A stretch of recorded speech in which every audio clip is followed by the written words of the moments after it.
and the numbers must be in such a fashion that n1 must be smaller than n2, n2 must be smaller than n3 and so on.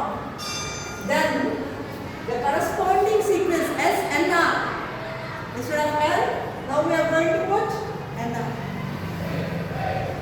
So S1 means n equal to 1. Suppose here it is n r, then S n r is going to be the subsequence. Let me tell you. Now what is there? An example, look at this. S1 equal to 1. What is S2? Minus 1. S3 equal to 1. Again 1. S4 equal to 1. Minus 1. Like that we are having. If you observe, all the odd numbers of the sequence are nothing but 1, 1, 1, 1, 1, 1. Okay? This is one subsequence. What we are having? What is? We are considering only 1, 3, 5 odd numbers. 1 is smaller than 3, 3 is smaller than 5, less than 7 and so on. So what are the corresponding S1, S3, S5? I am going to put it in one sequence. That is going to be the subsequence. Odd numbers, all the collection of all odd numbers of the sequence. Okay, S1, S3 and so on. We are going to get 1, 1, 1, 1 constant sequence. Similarly, consider 2 subsequent. 2 is smaller than 4. 4 is smaller than 6. 6 is smaller than 8 and so on. The corresponding main numbers of the sequence S2, S4, S6, S8. What are they? They are nothing but minus 1, minus 1, minus 1 and so on. We are getting another sequence, subsequence. So here we are getting two subsequences, namely the subsequence all consisting of only 1, 1, 1, 1, and another subsequence we are going to get the numbers as minus 1, minus 1, minus 1 and so on. Now consider, look at this example. 6, 12, 18, 24. 6 into 1, 6 into 2, 12, 6 into 3, 18, 6 into 4, 24. So I have picked up only few members. Now look at this. What is the given sequence? 1, 4, 6, 8, 10, 12, etc. So 1, I can take even 2, no problem. Okay, what is that? Anyway, what is that we are having? What is your S1? S1 is going to be S1 equal to 1, S2 equal to 4, S3 equal to 6, S4 equal to 8, S10 equal to what? S5, S6 and so on. So I have considered only 6 and 12. That is 3 is smaller than 6.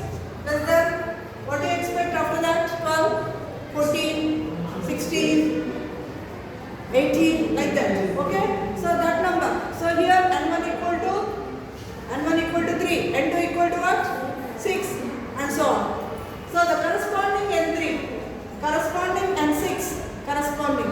That is going to be the subsequence of the original one. Okay? And in general, if you consider any sequence Sn, we are going to have two sequences, namely even members of the sequence and odd members of the sequence. S2n consists of all the members in the even places. S2n minus 1 consists of all the members in the odd places. And already I have discussed about bounded sequence. When do you say that the sequence is said to be bounded? It should be bounded above as well as bounded below, no doubt. So first of all, we are going to define bounded above. That means the range of the sequence must be bounded above.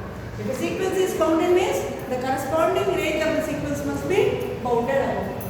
That means there should exist a real number u belongs to R such that Sn must be less than or equal to u for all n belongs to capital N. Then we say that the number u is called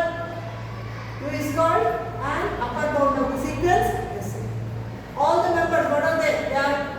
They are lying below this. So all the numbers of the sequence, they are smaller than u. And u is an upper bound, we call that. Similarly, the sequence Sn is said to be bounded below. When do you say that the sequence, if the range of the sequence is bounded below, it is bounded above. That means upper ends are there. Bounded below means, suppose I consider this, suppose, okay, your sequence numbers, and I am going to call this as L. So what is happening? All the numbers are Sn are greater than this particular number L. L is said to be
Next, a real number is said to be least upper bound. We have discussed in the last class. What is meant by least upper bound? In other words, it is also called supremum of the sequence itself. There are two conditions. First of all, number one, u must be upper bound. U must be what? It should be an upper bound. And if you consider any number, okay, so it is a least upper bound, or it is also called. If you consider any number b smaller than u, then b is not an upper bound of the sequence itself. Two conditions is should fulfill. First of all, u is an upper bound. Least upper bound means, first of all, it should be number one, u must be an upper bound. If you consider the number b belongs to R such that b is smaller than u, then b is not an upper bound. That is the meaning of that. Because it is the least upper bound. Who is u? U is the least upper bound. So if you consider any number smaller than u, that number is not going to be an upper bound. That is the definition. Usually it is denoted by LUV of Sn, or in other words it is also called sup. Okay, supremum of Sn. Similarly, a real number L is said to be the greatest lower bound. When do you say that it is the greatest lower bound?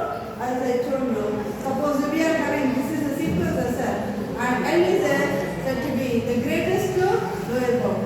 When do you say that? Suppose if you take any k, okay, if k is a number greater than L, then k cannot be lower bound.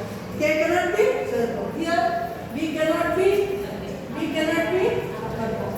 Here k cannot be lower bound because it is the greatest lower bound. What is g? L is the greatest